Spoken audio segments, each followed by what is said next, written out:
আসসালামু আলাইকুম সুপ্রিয় দর্শক। আজকে আপনাদের সম্মুখে হাজির হয়েছি এই আতা ফল নিয়ে। দেশীয় প্রজাতির এই ছোট্ট আতা ফলের অনেক গুণ রয়েছে। তার মধ্যে একটি গুণের কথা সবচেয়ে বেশি প্রাধান্য পায়। সেটা হচ্ছে দীর্ঘদিনে হাঁপানি বা শ্বাসকষ্ট যদি আপনার থেকে থাকে তাহলে সেটা শতভাগ নির্মূল করা সম্ভব হবে এই আতা ফলের মাধ্যমে। যেমন একটা আতা ফল গাছ থেকে ছিঁড়ে হাতে নিবেন এবং সেটা স্লাইস করে কাটবেন।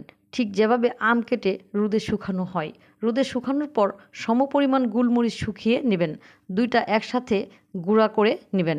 সেই গুঁড়াগুলি আবার ২ চামচ করে পানিতে মিশিয়ে প্রতিদিন খাবেন। তারপর শতভাগ পরীক্ষিত ও নিশ্চিত করে বলা যায় আপনার হাঁপানি বা শ্বাসকষ্ট থাকলে তা দ্রুত দূর হবে। হাঁপানি ও শ্বাসকষ্ট মুক্তির ক্ষেত্রে এই আতা ফলের অনেক কার্যকর ভূমিকা রয়েছে।